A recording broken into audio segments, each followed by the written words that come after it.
Kansubire nti muli bulungi yonna gye musinzira ate nga gwe atali bulungi kankusabire Mungu haberenga achingiramu waliwo na mwana toberenga ofiringa malidadi sana kufifi jedanis anka kwoli ate nga ngamba nti okola chamanyi nyonyini ddala mwabalowooza nti struggle yaggwa banange erabikanga ate etandika butandise Olunaku olw'eggulo ye mwana mulenzi amanyiddwa nga Ansi Jeff yavuddeyo bw'atyo n'ategeeza bannayuganda nti dear Ugandans, continue praying for the officers in charge of compiling the final results for voting per polling station at the Uganda EC for the recently concluded press elections. The election was held on 14th January 2021 and the winner declared it's 26th and they are still compiling. Nga kikyategeeza nti mwongere okubanga musabira abakulu abo abakola mu kakiiko akatwala ebyokulonda olw'ensonga nti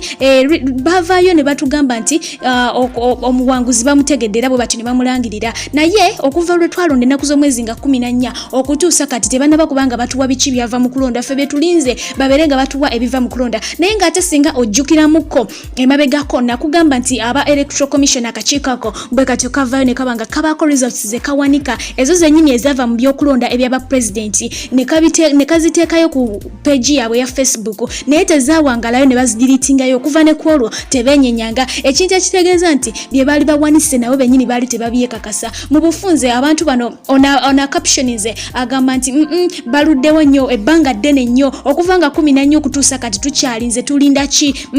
okweyongera mu maaso n'amawulire gaffe ye mwana mulenzi amanyiddwa nga Selector Davi ng'onono tukijuka bulungi nti yakwatibwa oba yawambibwa era nga n'atwalibwa mu kamotoka akamanyiddwa nga drone van okuva kati tetuddangamu kumuwuliza tebamanyi wajali tebamanyi oba mulamu kakati noye mukyala we bambi agambye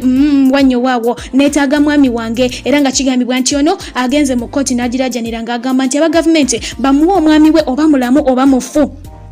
okitegeera omwami ono omukyalo ono annyonnyodde n'ennaku ey'ekitala amanyiddwa nga Shamimu Kyomuhendo nga annyonnyola engeri gye baamunnyonnyolamu gye batwalamu bbaawe kubanga ye agamba nti n'ewaka yali taliiwo yali agenzeeko waabwe naye banneiba engeri gye baamunnyonnyolamu engeri gye batwalamu bbaawe si yaabwe nkanya era ng'agamba basooka kubanga bamukuba ekiro ssaawa eyo nga 8-7 bwe batyo ne baba nga ate bamutwala naye nga ye asaba kintu kimu kyokka bamuwe ne bwe guba mulambo at least agulabeko eyo nga tuvuddeyo ye mwana mulenzi akedde okwesulamu akamba yeeya bwatyo n'awalampa ebikondo by'amasannyalaze ng'agamba kimu nti Bobby nga talangiriddwa sikkirira poliisi emaze n'emupepeeza bambi n'ebeera nga ate emussa wansi ono kigambibwa nti aluddeyo nnyo waggulu eyo okutuusa poliisi wekoze ki wetuuse n'ebeera nga emwogereza bw'atyo n'abeera nga akkira wansi wabula nga ate abandi eno bagiyise enjaga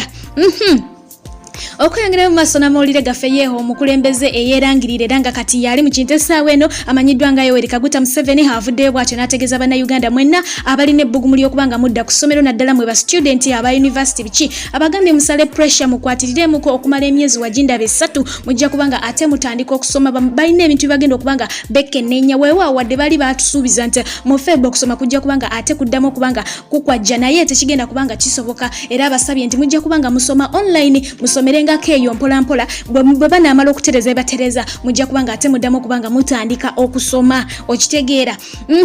tweyongere mu maaso n'amawulire gaffe zo empaka eza Mama Awards zengedde ddala naye nga bannayuganda abasinga obungi ekintu kino tebali mu muddu yakyo n'akamu n'akatono naye nga yeshiba y'omu kwaba babugumya olw'ensonga nti y'omu kwaba bagenda okubanga baperforminga ku mikolo gino yebbuguma ayina lingi nnyo naye nga olunaku olwaleero mu Mama Awards bakuleetedde olukalala lw'abayimbi abo abagenda okubanga basookera ddala okubanga baperforminga jukira zino zigenda kubanga zitandika ennaku z'omwezi nga 2 February of which tumuyingidde tumusemberedde so olukalala lufulumya olw'abo bagenda okubanga basookerwako ddala era nga abamu ku bo be bano mwana mulenzi Wizkid Shiba Kalungi Diamond Platinum Kafumisi bonna bali awo bali ku line esookerwako ddala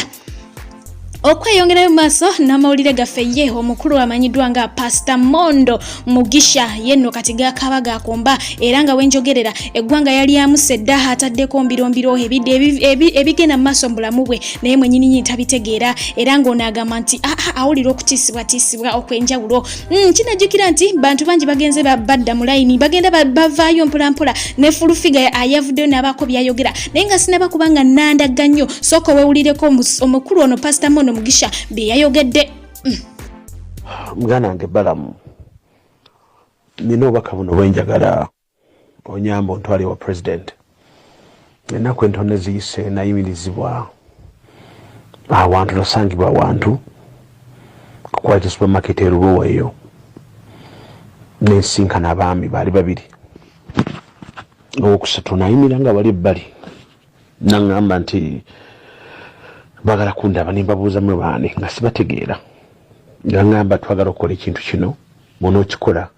kijja kuyamba ekisooka emisango gino gigenda kuvaako gyonna negikuteekebwako kati gijja kuvaako kisanga ekintu kibaŋŋamba ekyokubiri ne baŋŋamba gamba nti wakwata ssente nozitwala wa general angenda nkuzijja wa Siraaji ng'akasiimo kumwebaza ne ŋŋamba sisobola kukola ekyo kubanga mujja kuba mpaayiriza ate bwe kinaazuuka nti mpaayiriza kijja kuba kibe kati mukwana wange Balamu awo nze wentuuka nenziruka famire nempa amagezi nega nti dduka kubanga abantu bano bagenda kukwata bakutte kati mba nkyali awo nendaba nga waliwo ate abantu abamu ngenda okulya nti waliwo abanoonya nga simanyi naye abantu b'omwoyo omulungi ne bambuulira kwe kukwata neninya ennyonyi nenva Uganda nezije ne South Africa Sudi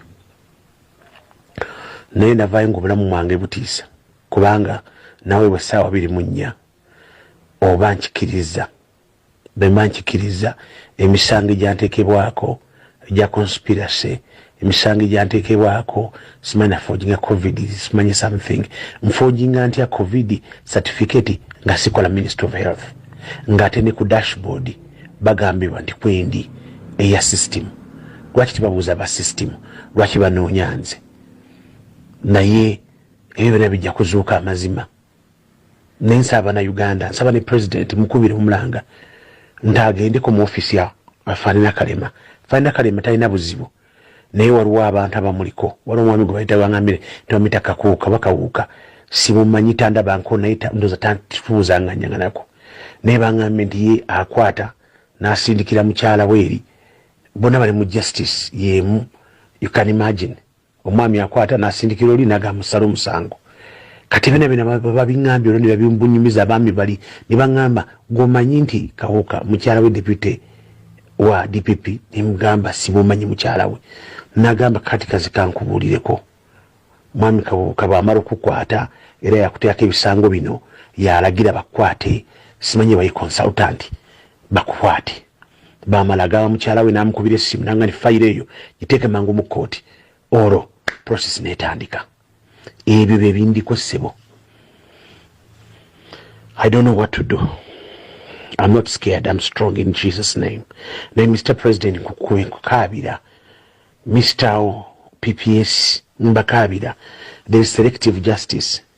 Catherine Kusasi atasobola kubeera bweru yagenda free Kisanja ona nemisankamya n'abalala bo baabata terabuuza na kubabuuza naye nze ndi mu buzibu. Why do you want to sacrifice me as a lamb? Mwana onyereze wange ne mutalabayo kintu kyonna. Why now?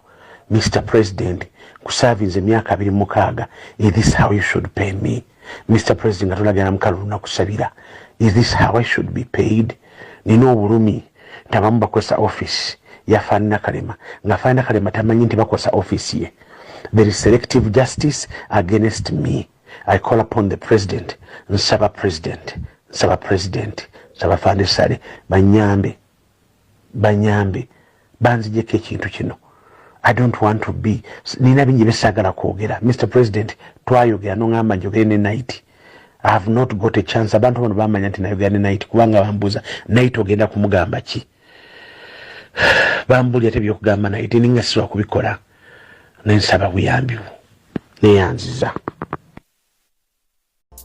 Oyo ye mukulu amanyiddwa nga Pastor Mondo kansuubira nti mubiwulidde ebyo naye nga mu byonna kyolina okubanga omanya nti okalya dda kakola ki kaddadda mwana muwala amanyiddwa nga Jenny okuva Oman webale kujekumirako Ruth Oman Rehema Lumu muganda wange wambulako simanyi nti oba olikirya naye kansuubire nti oli bulungi Sylvia Saudi Arabia webale kubaako ate nga naye mwana muwala amanyiddwa nga Vic webale kukeera okwata obudde amanya gamwe ngenda nga kwata mpola nja kwongera okubanga atemba koonako wali wona ate nga Martha Mami Jovita webale kubayo UK ate nga nawe Rina bodyguard wange oyo gwe nkoonako owulire wano ku kitimba brother Robert okuva Ekata ate nga nawe amanyiddwa nga bye.